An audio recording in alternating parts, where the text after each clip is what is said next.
Suomen Ratsastajaliiton hyväksymä ratsastuskoulu Tiirantien talli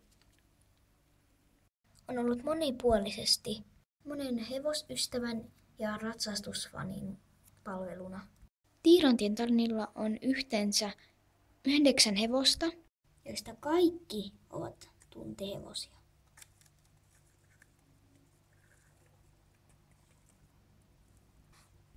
Tallin omistaja Sanni Paatela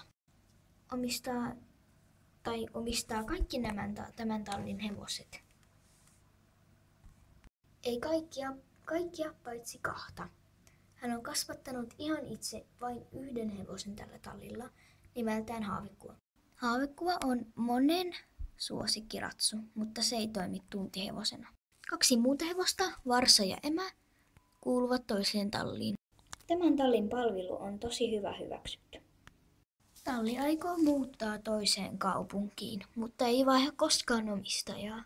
Tunteja pidetään yleensä arkisin.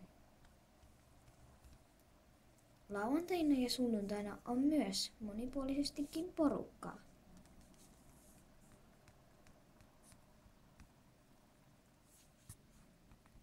Tunnilla voi olla vähintään 7.